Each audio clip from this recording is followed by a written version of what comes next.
ॐ भूर्भुवस्वः तत्सवितुर्वरेण्यं भर्गो देवस्य धीमहि धियो यो नः प्रचोदयात्। उस प्राण स्वरूप दुखनाशक सुख स्वरूप श्रेष्ठ तेजस्वी पापनाशक देव स्वरूप परमात्मा को हम अपनी अंतरात्मा में धारण करें। वह परमात्मा हमारी बुद्धि को सतमार्ग की ओर प्रेरित करे। भाइयों बहनों, जय श्री राम, जय गुरुदेव, जय माँ आदि शक्ति। आप भाइयों बहनों की साधना से संबंधित जिज्ञासाओं का समाधान करते हुए मैं आज प्रथम जिज्ञासा सम्मिलित कर रहा हूँ। श्रीमान BS त्रिपाठी जी ने अपनी जिज्ञासा प्रकट करते हुए लिखा है, क्या कुंडलिनी जागृत होने से मोक्ष मिल जाता है?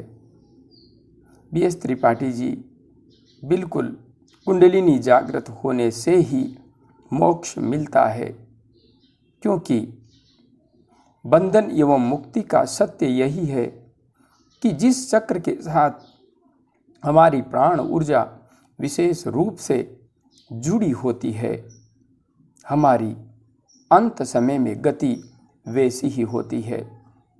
जब साधक की प्राण ऊर्जा उदर होकर सहस्रार चक्र तक पहुंच जाती है और ब्रह्मरंध्र को भेदने में समर्थ हो जाती है, उस स्थिति में साधक मुक्त होने में समर्थ होता है। किंतु जो साधना नहीं करता है, ध्यान नहीं करता है, उस साधक की चेतना उधर्वगामी नहीं होती। चाहे वह दान पुण्य कुछ भी करता हो, किंतु चेतना का स्तर उतना ऊपर उठ ही नहीं पाता जो कि मोक्ष प्राप्ति के लिए आवश्यक है। इसलिए मुक्ति के लिए सिर्फ और सिर्फ कुंडलिनी जागरण ही एकमात्र मार्ग है। इसके अलावा कोई मार्ग नहीं है। और हाँ, मुक्त होना साधक की मानसिकता के ऊपर निर्भर करता है। यदि अंत समय में कुंडलिनी जागरण होने के बाद भी वह संसार में ही उलझा हुआ है, संसार को ही चाहता है, तो उसे संसार ही प्राप्त होगा। किंतु हाँ, कुंडलिनी जागृत साधक यदि इस संसार को नहीं चाहता, परमात्मा को चाहता है, उसकी दिव्य स्वरूप में विलीन हो जाना चाहता है, तो निश्चित रूप से ऐसे साधक को मुक्ति प्राप्त होती है। आगे बहन उषा जी ने अपनी जिज्ञासा प्रकट करते हुए लिखा है, गुरुजी, क्या एक बार ध्यान साधने के बाद हमेशा तुरंत ध्यान लग जाएगा?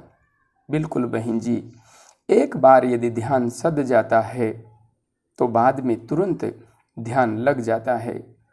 जिस प्रकार से हम साइकिल चलाना सीखते हैं, प्रारंभ में काफ़ी मेहनत करनी पड़ती है, गिरते हैं, चोट भी लगती है, किंतु जब एक बार साइकिल चलाना सीख जाते हैं, उसके बाद में हम सहजता से साइकिल चला लेते हैं बिना किसी परेशानी के। यही प्रक्रिया ध्यान के साथ जुड़ी हुई है। एक बार जो व्यक्ति ध्यान की गहराई को प्राप्त करने में समर्थ हो जाता है, वह बिल्कुल सहजता से ध्यान को प्राप्त कर पाने में समर्थ होता है। तुरंत ध्यान उसका लग जाता है। आगे भाई गेमरस का जॉन जी ने लिखा है, I am facing a lot of problem while watching you. Gamers का जॉन जी, आपने लिखा है, I am facing a lot of problem while watching you. मैं बहुत सारी समस्या का, प्रॉब्लम का सामना करता हूँ जब आपको देखता हूँ। क्यों भाई, ऐसा क्यों है? क्या कारण है कि मेरा वीडियो देखने पर आपको बहुत सारी समस्या होती है? थोड़ा कारण भी स्पष्ट कीजिए ताकि मैं आपकी समस्या का कुछ समाधान कर सकूं। और यदि आपकी मानसिकता में कुछ भरा हुआ है, जलनपूर्ण या किसी भी कारण से, तो भी प्रकट कर दीजिए। मैं यथासंभव आपका इलाज करने का प्रयास करूँगा, निश्चिंत रहिए। आगे बहन रूपाली भट्टाचार्य जी ने अपनी जिज्ञासा प्रकट करते हुए लिखा है, प्रणाम आचार्य जी, प्रणाम बहन प्रणाम। मैं 11 महीने से ध्यान कर रही हूँ। मेरा प्राण वायु सहस्रार चक्र तक उठता है। कभी ऐसा लगता है ध्यान करते समय मैं ऊपर उठ रही हूँ। मुझे कुछ समझ में नहीं आ रहा है, प्लीज़ मुझे मार्गदर्शन करें। बहन जी, आपने यहाँ पर जो लिखा है कि आप 11 महीने से ध्यान कर रही हैं और आपका प्राण वायु सहस्रार चक्र तक उठ जाता है। यदि 11 महीने के अभ्यास से ही आपकी प्राण ऊर्जा सहस्रार चक्र तक प्रवाहित होने लगी है तो आप बहुत बहुत बधाई एवं शुभकामनाओं की पात्र है। कभी ऐसा लगता है ध्यान करते समय मैं ऊपर उठ रही हूँ। बिल्कुल, जब साधक साधिका का प्राण सुषुम्ना मार्ग से उदर्व होता है तो उसे ऐसा एहसास होता है जैसे कि उसका शरीर ऊपर उठ रहा है।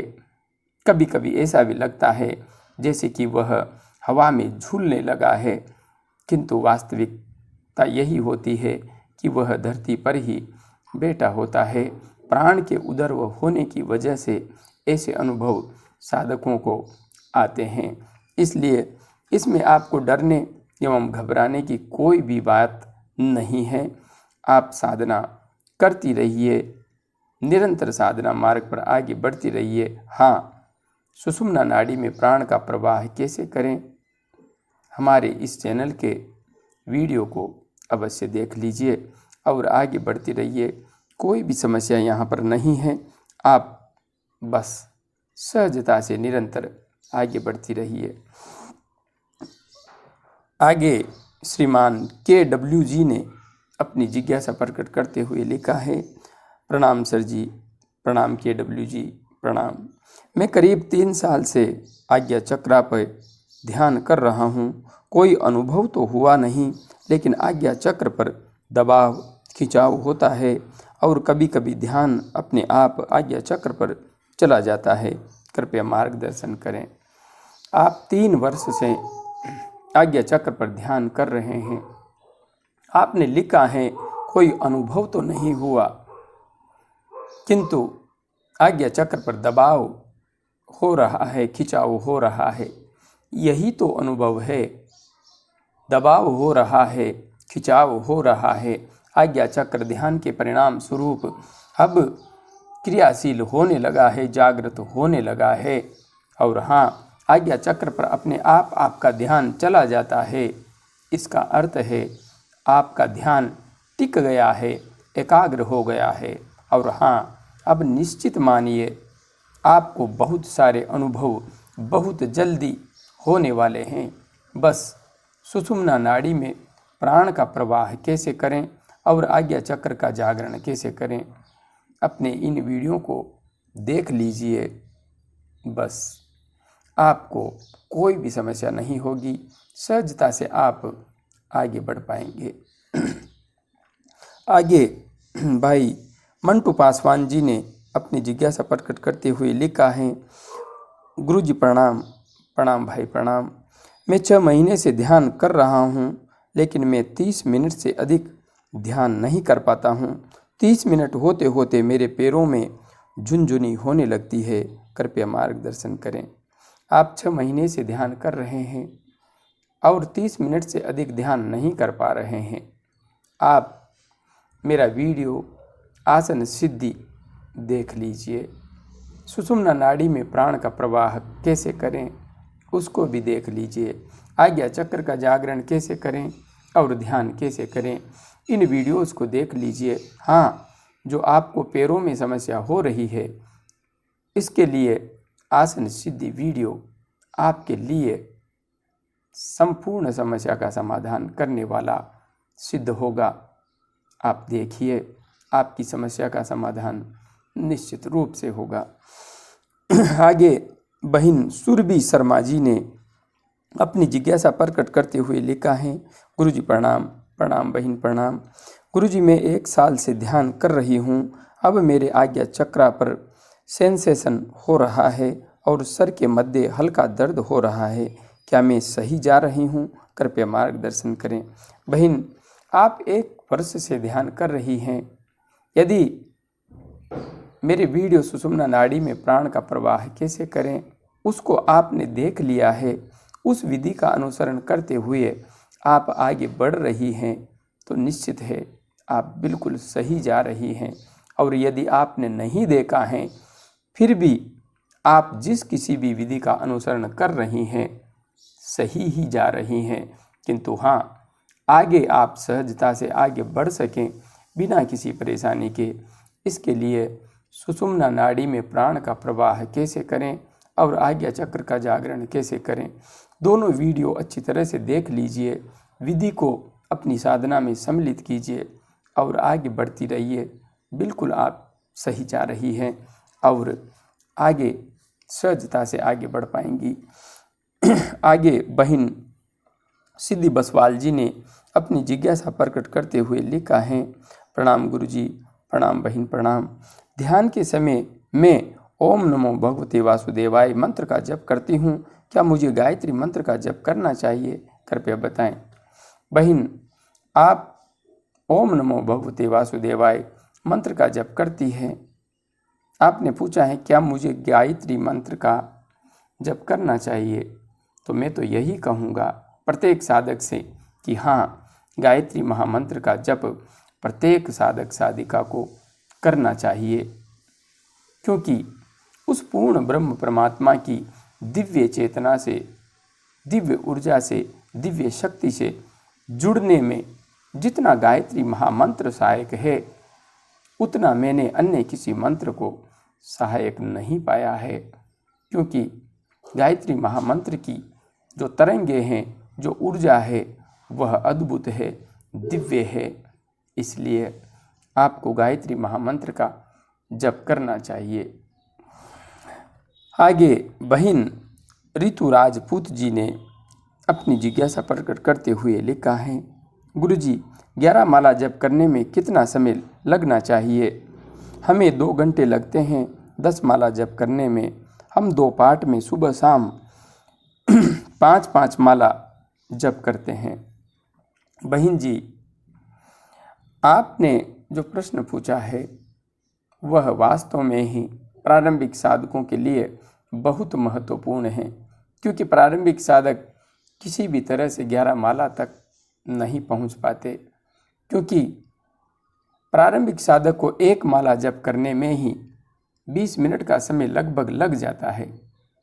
किंतु हाँ, जैसे जैसे साधना आगे बढ़ती है, मंत्र जप एवं प्राण में सूक्ष्मीकरण जैसे जैसे होता जाता है, यह समय निरंतर घटता जाता है। जहाँ तक बात है 1 माला में कितना समय लगता है, तो अधिकांशतया औसतन जो साधक नियमित साधना करते हैं उन्हें 5 से 6 मिनट का समय ही 1 माला में लगता है। यह समय जो आपको अभी अधिक लग रहा है, यह घटेगा और भी 5 से 6 मिनट के लगभग आके ठहरेगा। और हाँ, यदि आपका जप पूर्ण रूपेण मौन मानसिक हो जाता है तो 5 मिनट से भी यह समय नीचे आ जाता है। इसलिए आपको अभी जो समय लग रहा है यह अधिक है। 1 माला में 6 मिनट का समय यदि लगता है तो 11 माला में साधक को 66 मिनट का समय ही लगेगा। इस स्थिति में वह और भी अधिक समय तक जप कर सकता है। और हाँ, जैसे जैसे समय घटता जाएगा वैसे वैसे ऊर्जा भी बढ़ती जाएगी, क्योंकि एक एक नस नाड़ी मंत्र की ऊर्जा के साथ तल्लीन होने लगती है। इसलिए अभी तो आप जैसे भी जप कर रही हैं, सुबह शाम 1-1 घंटा उचित है, बिल्कुल सही है। बस ऐसे ही करती रहिए। धीरे धीरे मंत्र जप करने में लगने वाला समय घटता जाएगा, वैसे वैसे ही आप माला आगे बढ़ाती जाएं। आगे पंडित रजनीश अवस्थी जी ने अपनी जिज्ञासा प्रकट करते हुए लिखा है। गुरुदेव को सादर प्रणाम। प्रणाम पंडित जी, प्रणाम। गुरुदेव, मैं एक गायत्री साधक हूँ। पिछले साल जनवरी से गायत्री जप कर रहा हूँ। जप करते हुए 15 माह हो गए। अब हम मौन हो गए हैं। हमारा किसी से बोलने को मन नहीं होता है। 24 घंटे मौन रहने की इच्छा रहती है। पिछले 48 घंटे से मैं बोल ही नहीं सका, शब्द उठे ही नहीं। गुरुदेव, हमारा मार्गदर्शन करें। पंडित जी, आप 15 महीने से गायत्री महामंत्र का जप कर रहे हैं और मात्र 1.5 वर्ष में आप इस स्थिति तक पहुंच गए हैं। बहुत बड़ी उपलब्धि है। 15 माह ही अभी आपको हुए हैं और आप बिल्कुल मौन होने की स्थिति में आ गए। और आप इस स्थिति में इतनी जल्दी यदि पहुँचे हैं तो यह निश्चित है कि आप सिद्धत्व की ओर आगे बढ़ रहे हैं, समाधि की ओर आगे बढ़ गए हैं, समाधि के दरवाजे पर आकर खड़े हो गए हैं। इसलिए यहाँ पर विशेष मार्गदर्शन की कोई भी आवश्यकता नहीं है। हाँ, यदि आप और अधिक आगे नहीं बढ़ना चाहते, सांसारिक दायित्वों को पूरा करना चाहते हैं, तो ध्यान को बहुत अधिक आगे मत बढ़ाइए। और यदि आपका लक्ष्य है निर्विकल्प हो जाना, निर्विचार हो जाना, तो आगे बढ़ते रहिए। बाकी तो कोई भी समस्या नहीं है। हाँ, पारिवारिक दायित्व निर्वहन की यदि आप पर जिम्मेदारी है तो उस स्थिति में आपको ध्यान को बहुत अधिक आगे नहीं ले जाना चाहिए, क्योंकि इससे पूर्ण विरक्ति का आविर्भाव होगा, जागरण होगा और फिर गृहस्थी की जिम्मेदारियों को पूर्ण करना बेहद मुश्किल हो जाएगा।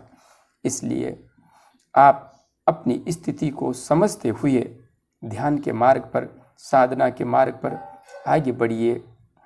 बाकी सब कुछ ठीक है। आज के लिए इतना ही। जय गुरुदेव, जय मां आदिशक्ति।